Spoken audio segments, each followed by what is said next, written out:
combined for I think it was over 130 yards rushing. How big a deal is that? Yeah, I mean, if we can do that all year, we're going to be one of the best offenses in the league consistently. So credit to offensive line and those running backs. Hopefully we can keep that going. Do you felt like you had, because of that running game, that you had control at the end when you're trying to bleed the clock? Did you feel pretty confident you could? Yeah, I felt confident. I wish we would have been able to finish it off, on our own in that fourth, but we got it done. Did you think about, you pretty excited after Jamar's touchdown, the shot of you guys hugging? What did you think of that play? That was an unbelievable play. He continues to make incredible plays like that, and that's just a reminder for me. You just got to find ways to get him the ball. You had a lot of time. You had a lot of time in that throw. It looked like the backside kind of opened up a little bit. I mean, you had time all day. Yeah, they gave us a pressure look and dropped out of it. Brought one of those guys, and offensive line did a great job on that play. I could have sat back there for another 5 seconds if I wanted to. For so many years, we asked you about your offensive line, and was it good enough for you? Do you feel like this is the best offensive line you've had since you've gotten to Cincinnati? I'm not going to go comparing people, but I know they're playing really well right now. Excited about where those guys are at. Really happy with how Mims played today. That was very encouraging. I knew he was going to come out and play well, but to have that kind of performance against a rusher like that was impressive. So he's going to just continue to get better and better. Sorry about the interruption. In this league, it's a next man up league. You got a lot of guys that had to step up for you. I mean, 4 games in, both these football teams had a lot of injuries out there today, and a lot of guys were stepping up, weren't they? Yeah, that's life in the NFL. It's going to happen.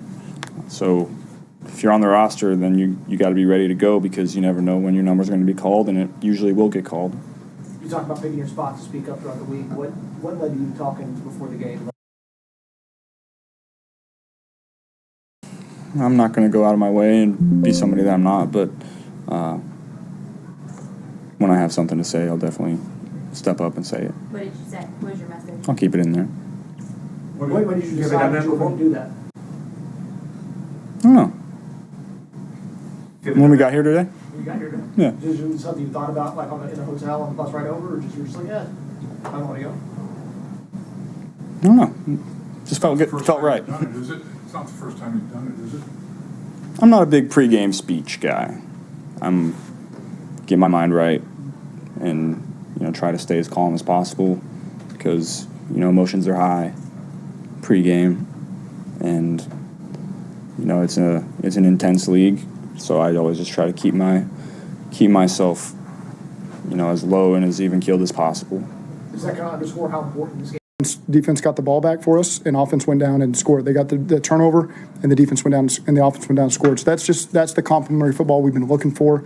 That really showed up in a big way there, with defense getting a goal line stop, offense getting us out of there. Great punt, turnover, touchdown. And that's the way it needs to be for us. Can you give us a little explanation of the plan at cornerback? I mean, we haven't seen you guys rotate like you did. Was that the plan? Some of it's in game. Some of it's in game.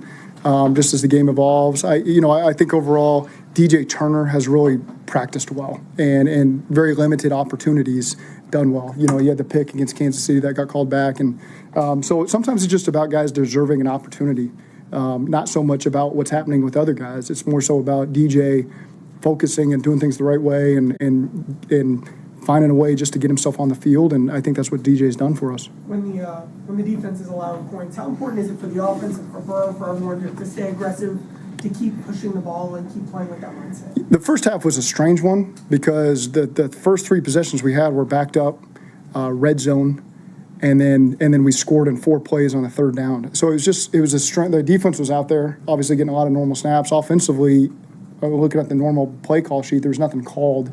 And then I think our 4th possession was 2 minutes.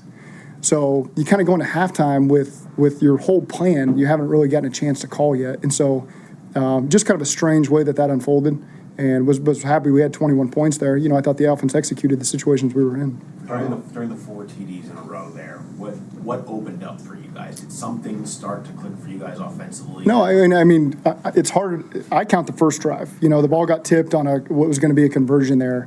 On that 3rd down. So I felt like we were moving the ball well. I think it was a 3rd and 4 that got tipped. So we had a lot of confidence. We had a lot of confidence coming out of last week, had a lot of confidence coming out of Kansas City. So I think there's a lot of confidence and expectation to score. And, obviously, there's some things I could have done better to help us there in the second half. How much encouragement do you draw from not just moving the ball and scoring, but so many guys have made explosive plays for you? Like, it was really spreading it across everybody. I mean, that has to be something you feel like you can really build on. It is, and there's certainly plays we're trying to target key guys. And then, if they take them away with whatever they're doing, Joe progresses and finds it to so many people that can make plays for us. I can think of about every guy that was in that game that made critical plays for us in big moments. I'm not going to start listing them because I'll forget somebody, but I just think it's we got a lot of good pieces over there. And the line is playing their tails off right now, giving them great protection. So he feels like he can sit back there, you can call anything. And the run game obviously is starting to take off, and there's a lot of confidence there as well. 130 yards on the ground in that second half. How much do you love the combination? My goodness, everybody. What a wild early window this has been here in week 4. Wild one here. The Steelers, Colts, going down to the end here. Justin Fields with his best game statistically as a Steeler. A touchdown pass, 2 touchdown runs, over 300 yards through the air. Justin Fields doing it all in the talent, showing off here today. Fields really trying to put a stranglehold on the QB1 job. Also going on in the NFL in this early window, the Minnesota Vikings early were kicking Green Bay's backside. That game was 28-0 Minnesota at some point, and that was a road game for the Vikings. Very interesting one there.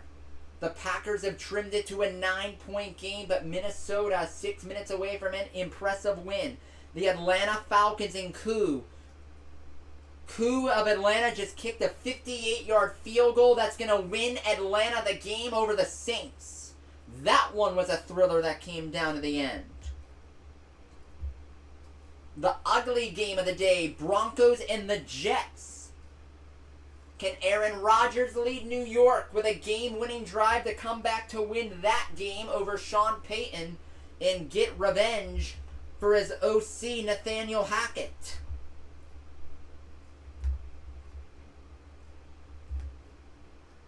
The Panthers playing Joe Burrow and the Bengals close. That's a close game late in the fourth quarter. C.J. Stroud in Houston trailing to Jacksonville. They're trying to come back late and win the football game. And Nick Sirianni showed why he's useless as the Eagles got destroyed. Absolutely destroyed by the Tampa Bay Buccaneers today. Buccaneers winning by 7. Justin Fields showed a lot. Showed a lot in trying to bring them back. And he comes up 3 points short. Comes up 3 points short. Colts win it 27-24. You said 23 points. You got one more point than what you've said he would score.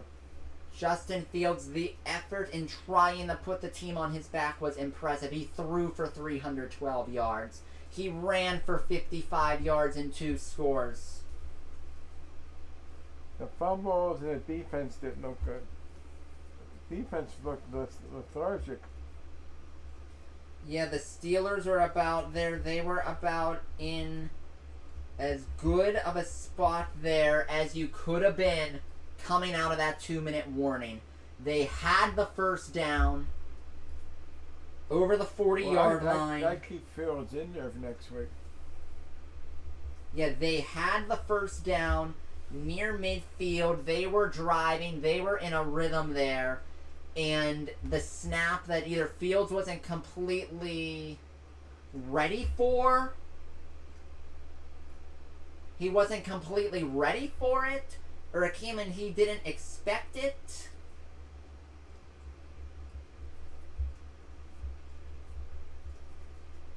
was the difference. It got them the 2nd and 22, and they were just too far, you know, That last play too where- much off schedule. That last play where he faked the run and threw it, I thought he'd find a receiver there because, you know, that I thought he was gonna, on that 2nd and 22, I'm sorry, the 2nd and 22 play, the incomplete pass that made 3rd and 22, I thought there that they were going to run a quarterback run with him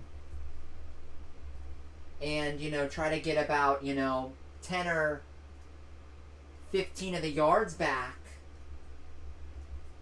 to make it more reasonable when he threw it deep to Pickens where there was a little bit of the contact that was incomplete. That's what I thought they were going to do there.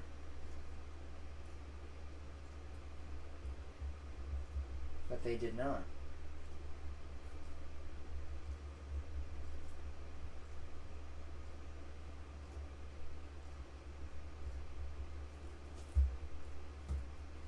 But everybody, the Steelers fall with defeat this afternoon. They fall to 3-1. They fall to 3-1 on the year. They suffer their first loss. Can hear you loud and clear, Victor. All right.